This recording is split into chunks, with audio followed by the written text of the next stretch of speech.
Voici notre étude sur SCP-053.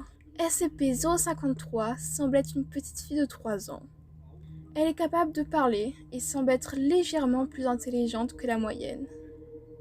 Elle a une personnalité généralement agréable et semble être rarement bouleversée. Il ne s'agit qu'en présence d'un groupe de personnes. Tous les humains de plus de 3 ans qui ont un contact visuel, un contact physique ou restent autour de SCP-053 pendant plus de 10 minutes deviendra rapidement irrationnel, paranoïaque et meurtrier.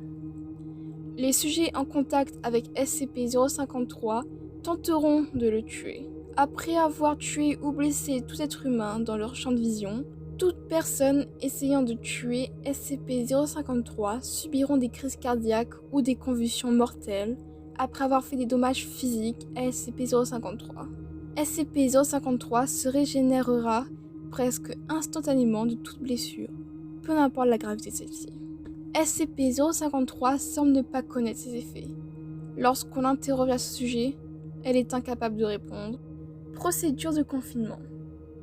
SCP-053 doit être confiné dans une zone de 5 mètres sur 5 mètres et avoir assez d'espace pour se déplacer.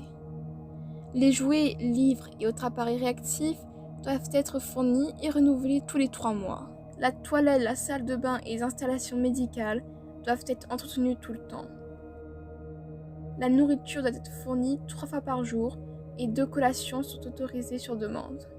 Aucun contact physique ne doit être fait avec SCP-053 sans combinaison de confinement de l'atmosphère complète et bouclier oculaire. Aucun contact visuel ne doit être fait avec SCP-053 sous aucun prétexte. Tout le personnel doit quitter la chambre de SCP-053 dans les 10 minutes qui suivent leur entrée.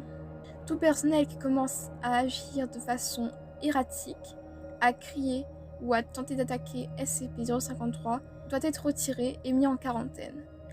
Tout personnel qui tente d'enlever sa combinaison doit également être retiré et mis en quarantaine.